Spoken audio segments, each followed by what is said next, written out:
In this video, we will discuss about intrusion reduction and prevention reduction.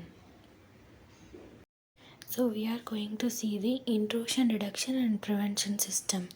An intrusion reduction and prevention system is a solution that monitors a network for threats and then takes action to stop any threats that are detected. An IDPS is closely related to an intrusion reduction system. While both systems detect threats and send alerts about them, and IDPs also attempt to remediate those threats. An IDPS is sometimes called an intrusion prevention system.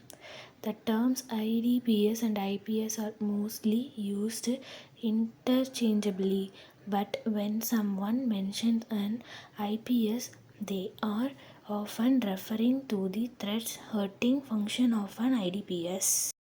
Then next is type of IDPS. Network based IDPS.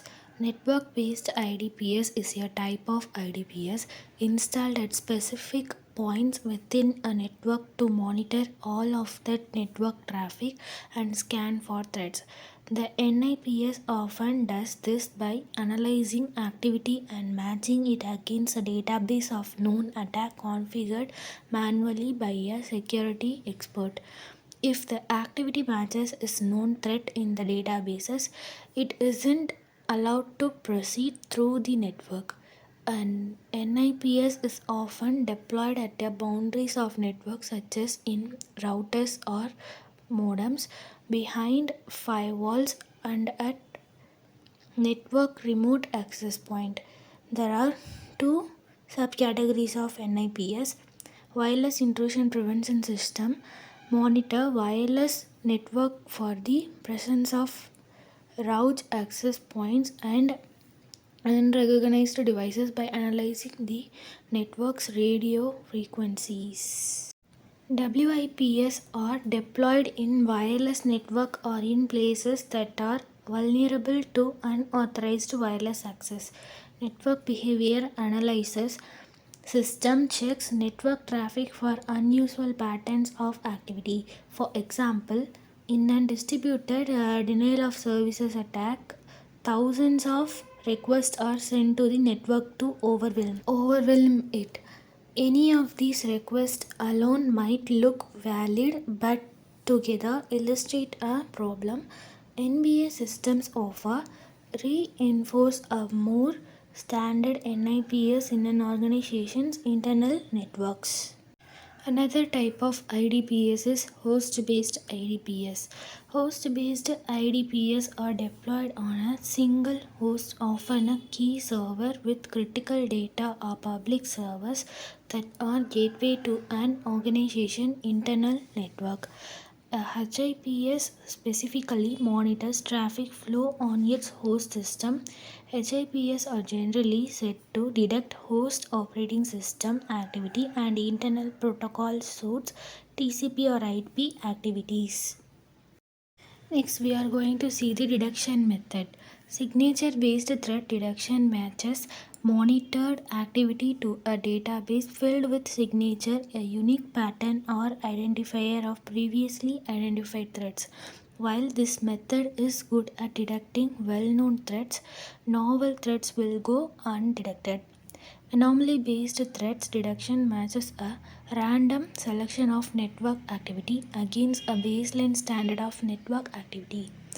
If the random selection is different enough from the baseline, then the threat is trigger action.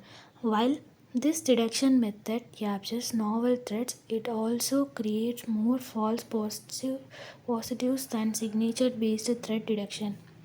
Anomaly based threat detection is an aspect of IDPS that is most enhanced by advanced in artificial intelligence and machine learning algorithms. Protocol based for policy based threat detection is similar to signature based threat detection, but it uses a database of specific protocol defined by the organization and blocks any activities violates those protocols. The protocols must be manually configured by a security expert. The next one is prevention actions. Alert administrator.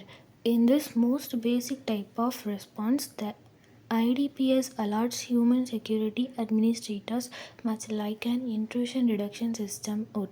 Alert like this are created when an automatic action might not be appropriate or when the system is unsure if there is a false positives. Employ banishment vigilance.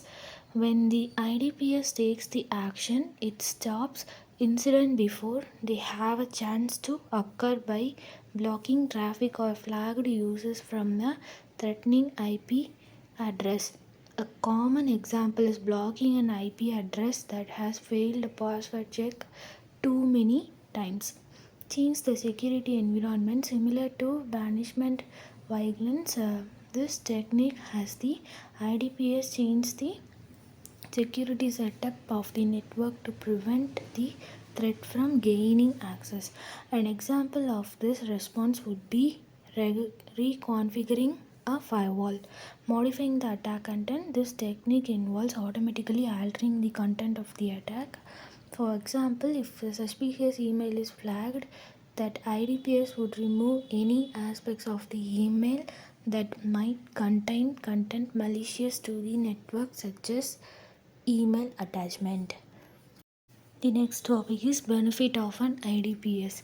Scan activity and respond to threats without human intervention. Although complex threats often require human intervention, an IDPS enable methodological and rapid response to similar threats, and it can flag complex threats for human intervention more rapidly. As a result, security team can respond to threat before they do damage, and they are able to handle increasing number of threats. Find threats that might slip through an IDPS, especially if it's using anomaly based detection, can flag threats that human security experts might miss. Enforce users and security policies continuously. The rule based nature of an IDPS means that threat detection is applied in an consistent way. Meet compliance requirements. The use of an IDPS means that fewer humans have to interact with private data, which is regularly requirement in many industries. Hope you all understand the concepts. Thanks for watching.